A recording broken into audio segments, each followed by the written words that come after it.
Од волшебно застарување на судски случаи против високи функционери преку чудесни пресуди и уште почудни изговори, до последниот блам со играта на тронови во судскиот совет и дисциплинирањето обвинител затоа што се одважи јавно да проговори дека нешто е труло во обвинителскиот двор. Македонското правосудство скока од скандал на скандал и само докажува дека ја заслужува ниската доверба која граѓаните ја имаат во нив, која на анкетите е во едноцифрен процент. Додека судските власти постојано апелираат дека проблемите треба да си ги решаваат во својот двор, сепак лошата состојба во правосудството предизвикува потреси во цела држава и еден од главните фактори за демократското назадување во извештаите на меѓународните организации.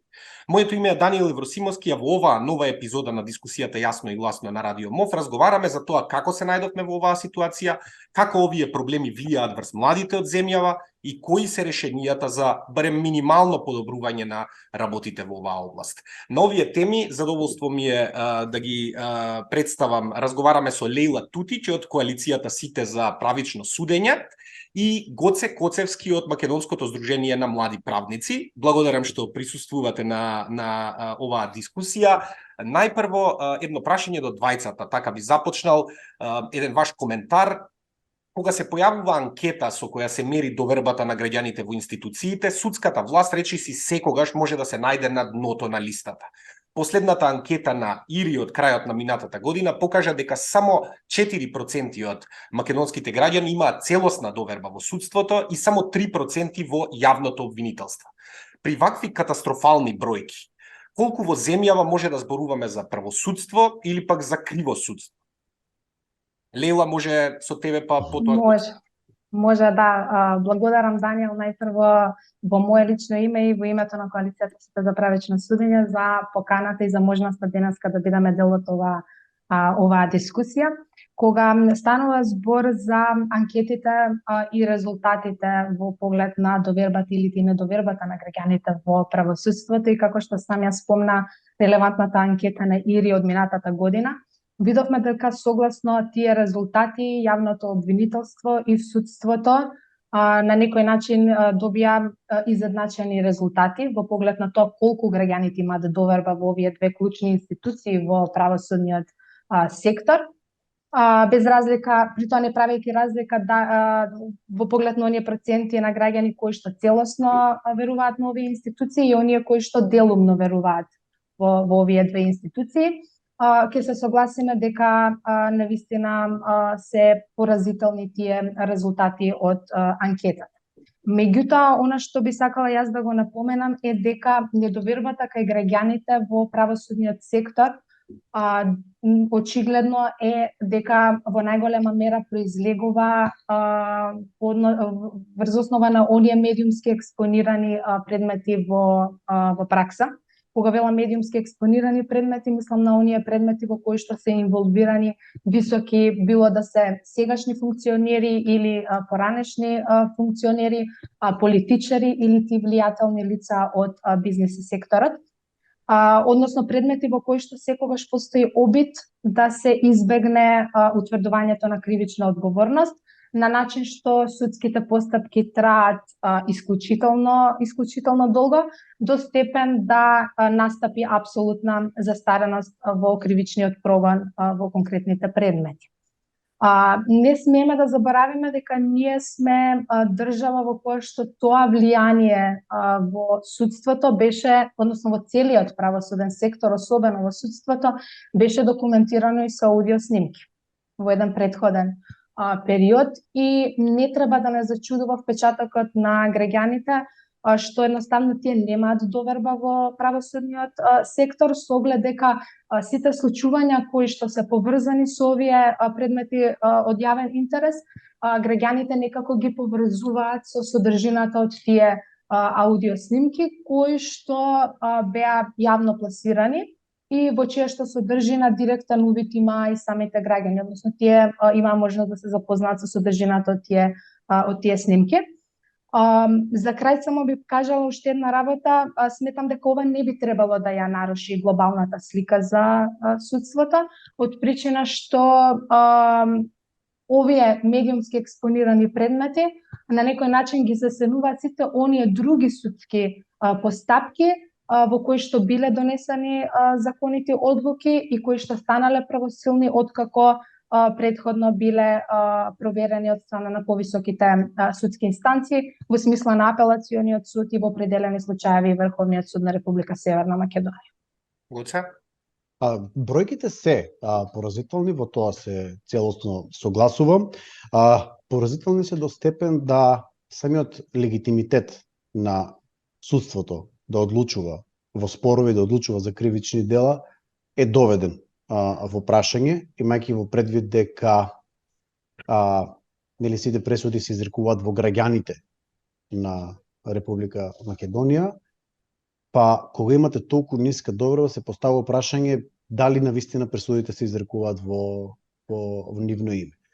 Сепак јас би ги зел со резерва податоците од анкетите, иако се согласувам целосно дека довербата е особено ниска, меѓутоа треба да се земат во предвид периодите, кога се прават, начинот на кој што се избира примерекот и дали податоците за довербата во правосудството се споредуваат со одредени други податоци, особено дали таа доверба се заснова на лично искуство или пак на перцепција која што е резултат на овие медиумски експонирани на случаи кои што Лела ги спомена. Постојат повеќе анализи од страна на граѓански организации во однос на ова прашање и вистината е некаде измеѓу.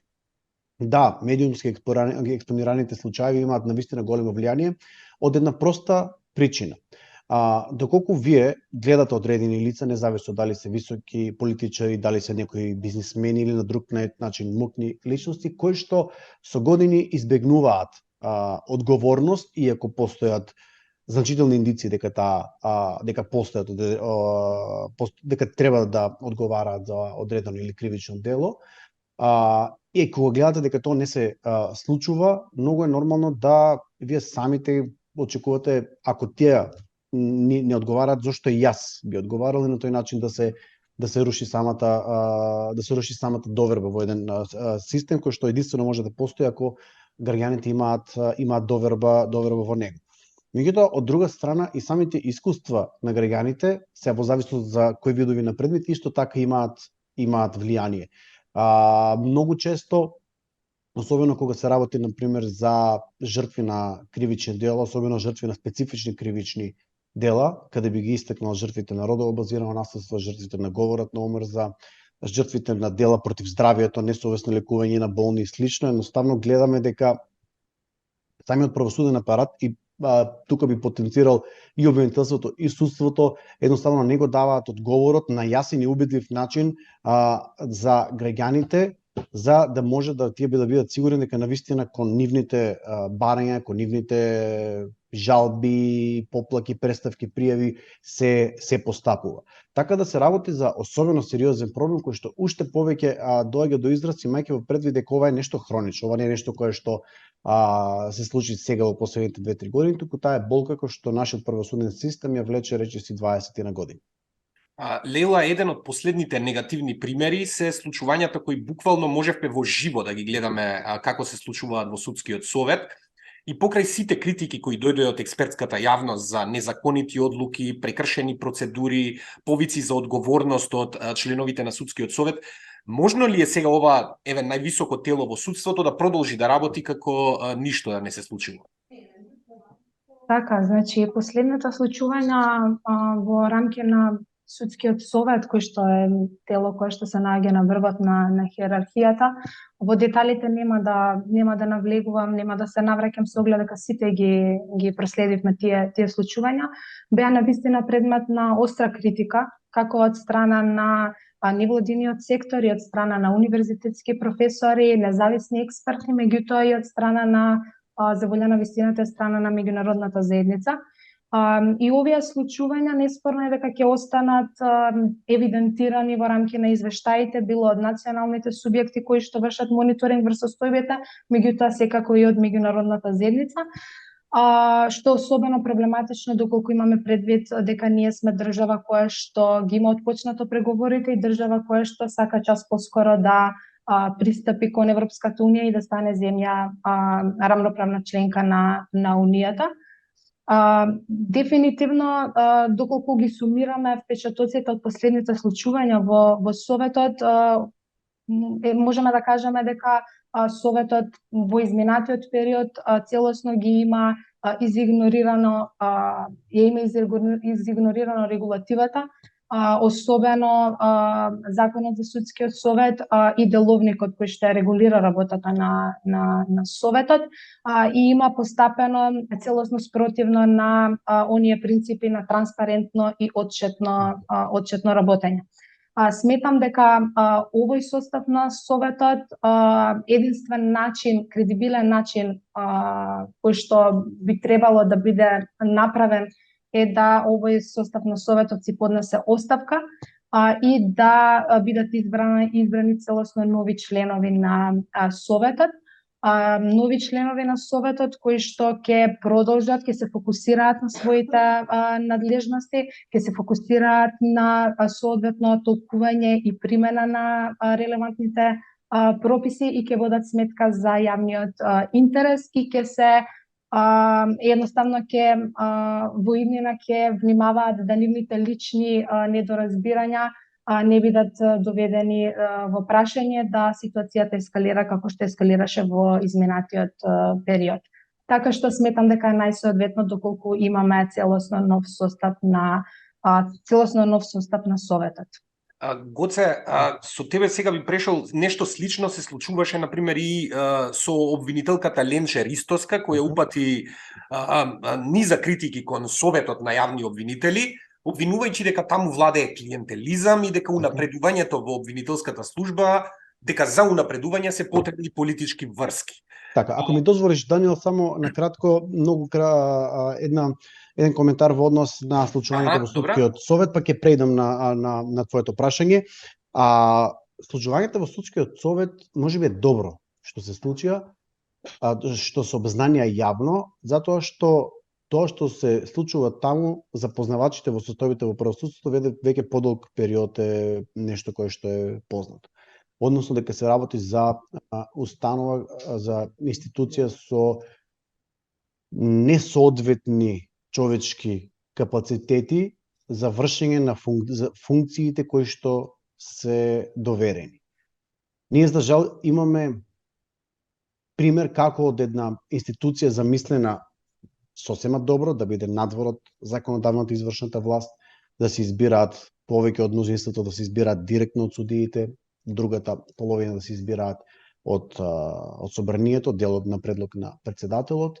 Меѓутоа, повторно во праксата тоа се извитопери. И важно е да се идентификуваат причините зошто ова се случи. Ова се случи пред се затоа што политичките партии не сакаат да ги пуштат своите пипци од судството. Значи, самото решение во Уставот вели дека членовите на Судскиот совет, кои што не се суди, треба да се избираат од редот на универзитетските професори по право, од редот на адвокатите или од редот на другите истакнати правници. Ако ги видиме биографиите на најголем дел од лицата кои што се избрани од страна на собранието, ќе забележиме дека таму нема универзитетски професор по право, таму има тук и таму од некој адвокат, меѓутоа без значителен професионален успех и немаме правници кои што се имаат истакнато, дали со теоретска, дали со практична работа, дали со пишување на статии и трудови. Така да и тоа го направи, го доведе до оно што се случи сега. Такво незнаење на правилата кои што уредуваат вашата собствена институција едноставно не доведе до состојбата во која што се наоѓаме сега и искрено јас се надевам дека да, единствено решение кое што за правниот систем би било соодветно е колективна или индивидуална оставка, меѓутоа искрено сум скептик дека тоа ќе се случи. Во однос на вашето следно прашање, ова е уште еден пример како институциите наместо да поттикнуваат транспарентност, наместо да поттикнуваат отворено зборување за проблемите, тие се обидуваат на еден мек начин тоа да го санкционираат, дали преку вметнување на одредби во етички кодекс, дали преку различни јавни прозивања. Суштината на проблемот во однос на Советот на јавни обвинители е што обвинителката која што вие спомнавте, обвинителката Ленче Ристоска, откри нешто за кое што досега барем во тие кругови не беше нешто кој што се смета дека треба да се збори јавно. Значи тоа е нешто кој што сите тие многу добро го знаат, случувањето и тргувањето со влијание, меѓутоа никој не се дрзна тоа да го каже јавно. Сега, со самата околност дека ова обвинителка тоа го искаже јавно, настана проблем затоа што одстапува од една парадигма на однесување во рамки на правосудството во кое што не се зборува јавно за проблемите со кои што се соочуваме. Меѓутоа, интересот на јавноста овде превагнува и претежно. Значи, интересот на јавноста е да биде информирана, особено имајќи ги во предвид бројките со кои што го почнавме разговорот, особено имајќи ги во предвид дека се работи за институции кои што треба да уживаат целоса доверба. А доверба без транспарентност е невозможно да се оствари. Ако може јас, да, само по однос на изјавата на обвинителката Ленче би додала само дека и наведум слични изјави имавме од претходните две председателки на судскиот совет и навистина сметам дека овие наводи треба да бидат земени предвид и доколку се посочат конкретни факти да се испита и веродостојноста на истите страна на надлежните институции и сметам дека секој еден кој што има било какви сознанија за нерегуларности во работењето на било кое тело и институција апсолутно треба да му се даде можност да ги искаже своите ставови и размислувања и да нема никакви последици по него после тоа.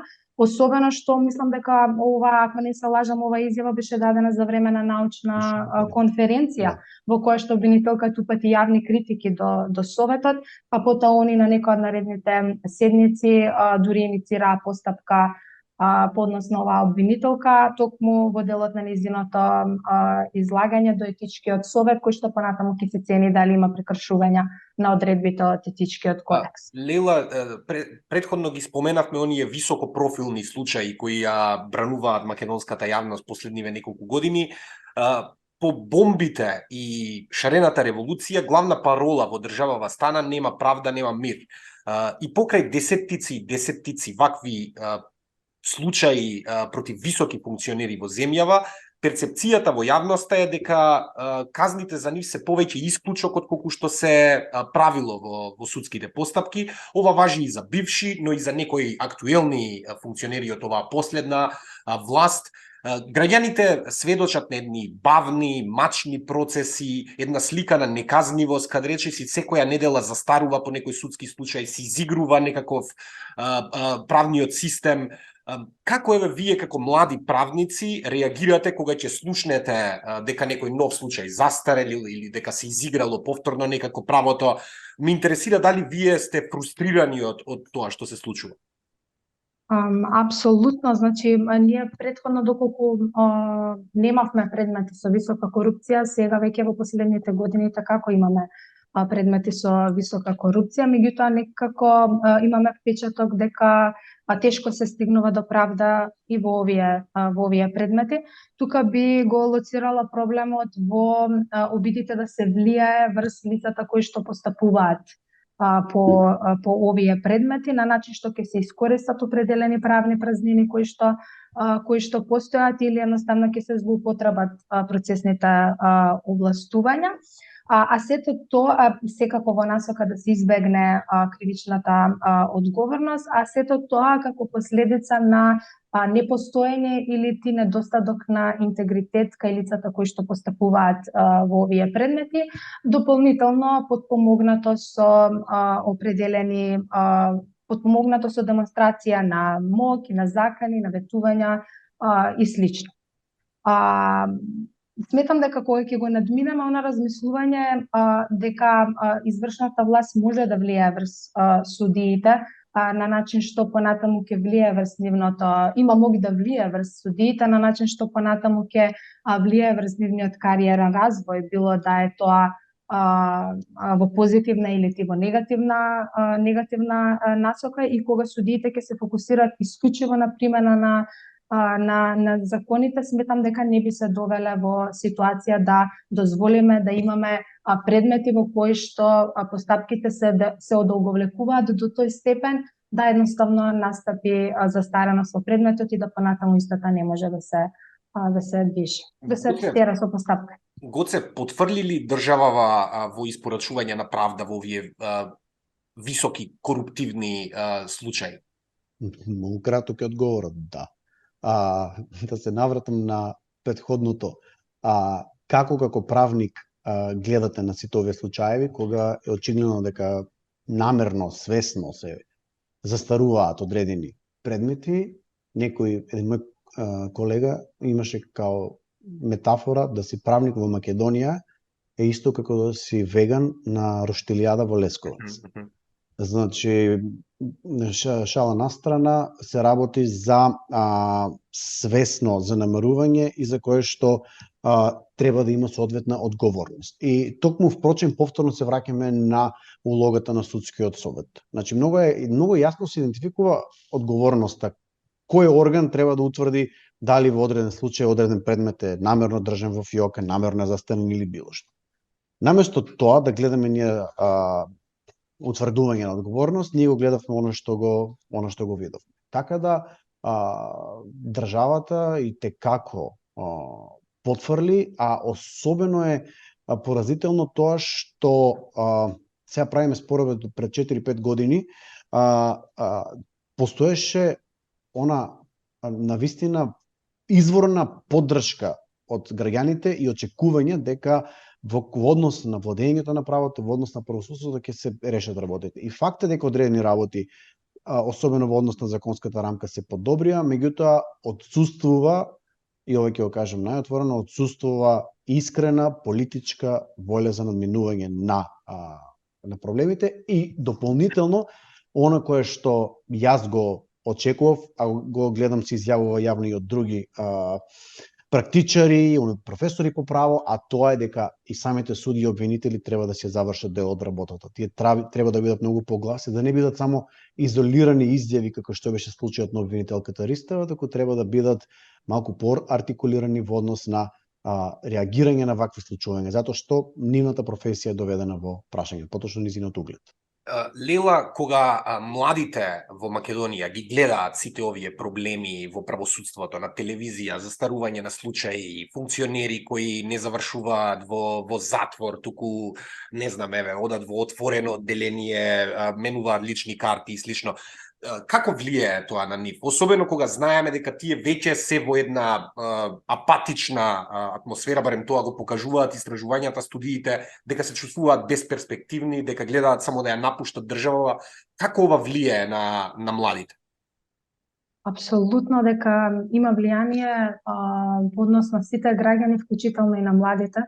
Треба да имаме предвид дека дел од групата на граѓани кои што немаат доверба во правосудниот сектор се секако и младите во нашата држава и кои што ги следат овие случувања во јавноста, ги следат критиките од стручната јавност и тоа секако дека влијае врз нив и уште повеќе верувам дека им ја зацврстува она одлука која што можеби ја имале да си заминат од оваа држава и да си започнат нов живот во некоја од западноевропските држави или во некоја друга земја во светот, што е навистина многу лоша состојба и мислам дека недоволно се говори за младите во државата, а секој млад човек секако дека избира да живее и да функционира во држава во која што законите се применуваат, држава во која што сите се еднакви пред законот и држава во која што постои правна сигурност и едноставно кажано држава во која што владее правото.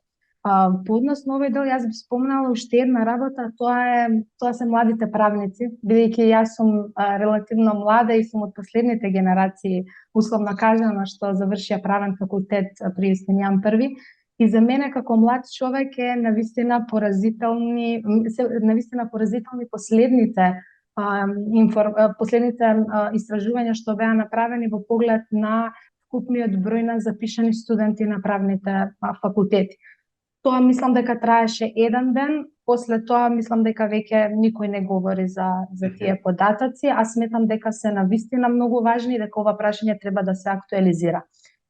Условно кажано, нешто што некогаш значеше вкупен број на ниво на една група од вкупно 3 или повеќе студенти што се запишани на правни студии, денес тоа е вкупен број на запишани студенти на ниво на цела генерација и тоа е навистина алармантно и сметам дека треба колку што е можно повеќе да се актуализира и колку што е можно повеќе да се говори за ова и секако да се спроведат истражувања кои што ќе ни дадат одговор поради кои причини состојбите се вакви какви што се.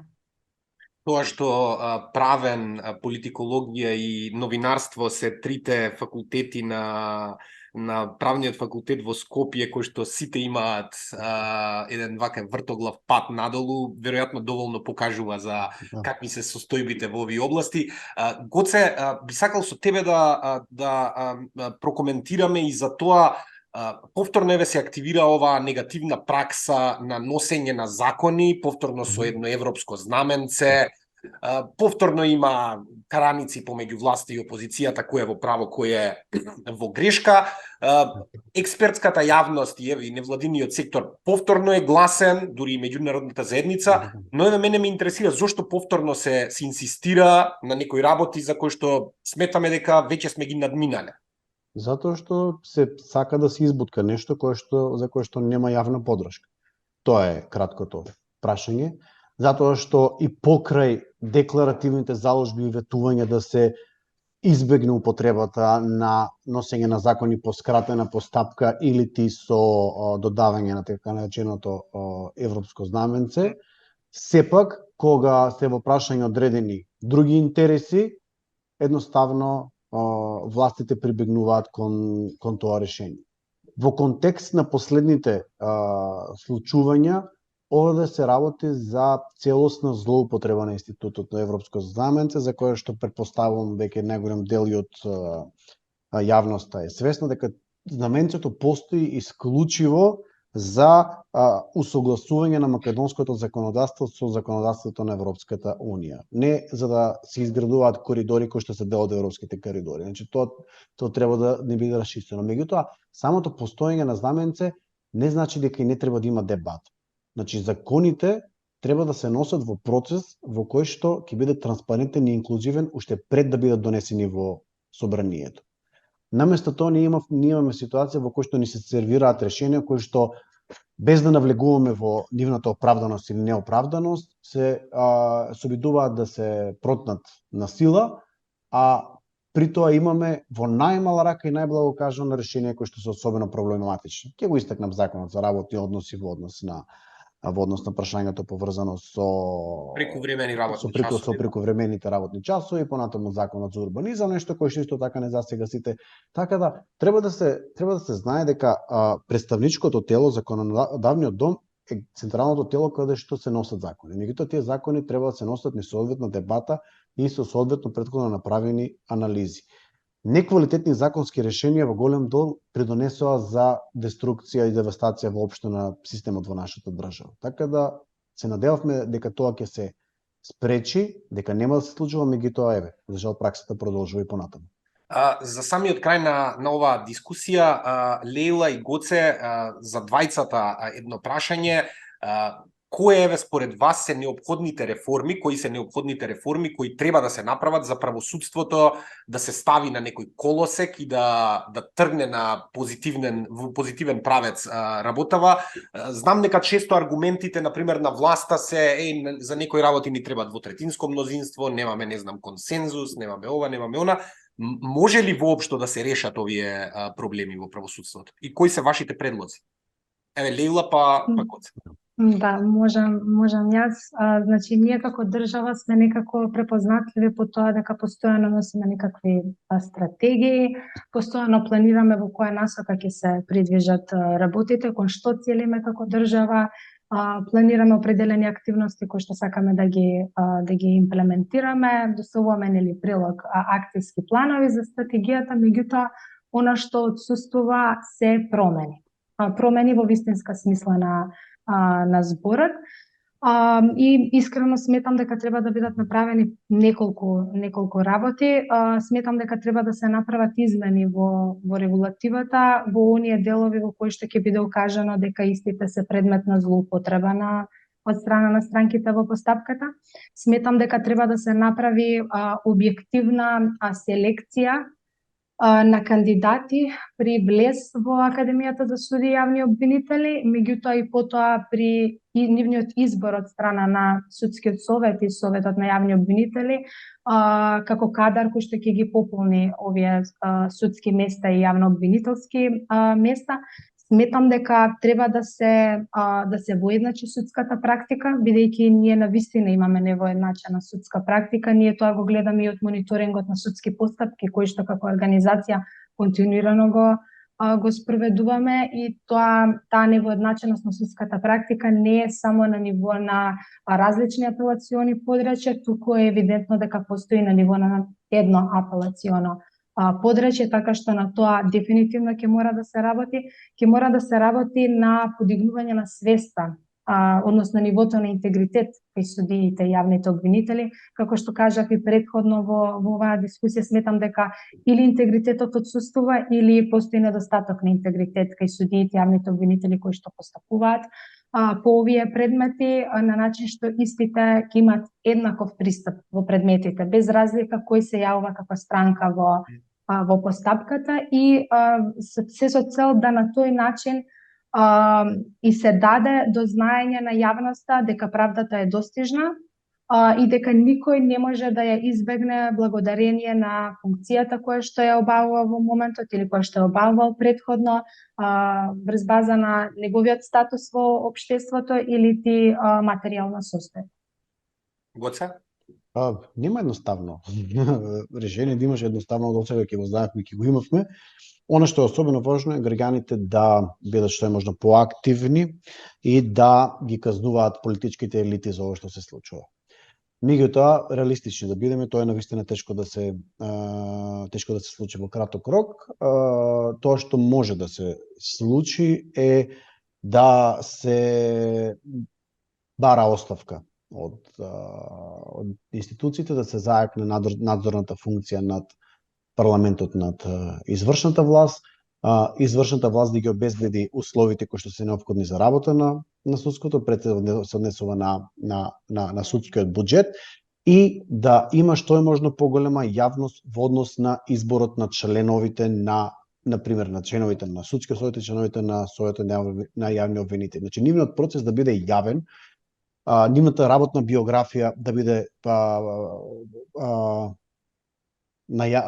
ставена на увид на целокупната јавност, на еден начин слично на кој што се избираат членовите на антикорупцијската комисија. Во едно интервју кој што би го спроведувале органите кои што ги бираат собранието во овој случај, и ова би требало да доведе до поквалитетни кандидати. Меѓутоа, повторно потенцирам, проблемот е многу подлабок и работата е суштинското прашање како да се примораат политичките партии да ги тргнат раците од правосудството.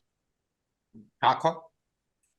Тоа е прашањето. На тоа прашање можеме само да значи многу е важно граѓаните да бидат, и граѓаните во 2017 имаат таа можност и ја покажаа таа волја, меѓутоа за жал отсуството на опипливи подобрувања резултираше со една сеопшта апатија и едноставно разочараност дека може било што да се случи на подобро. И ова е тоа кое што мене лично ме загрижува, и затоа овие краткорочните мерки се некако пореалистични од тоа дека ќе се промени однесувањето на електоратот во однос на тоа, секоја политичка елита која што ќе заглави во корупција ќе ја чини губење на следните избори. Кај нас, кога немаме разрешување на скандалите за корупција, правно разрешување, немаме причина зошто да очекуваме дека ќе има и политичко, и едноставно се вртиме во еден магичен круг. Лейла, Гоце, благодарам за учеството во оваа дебата. Мене ми беше задоволство. Се надевам дека беше интересна и за гледачите. На тие што не следеа им посакувам пријатен ден и се гледаме во следната епизода на Јасно и гласно. Поздрав до тогаш. Благодарам. Благодарам.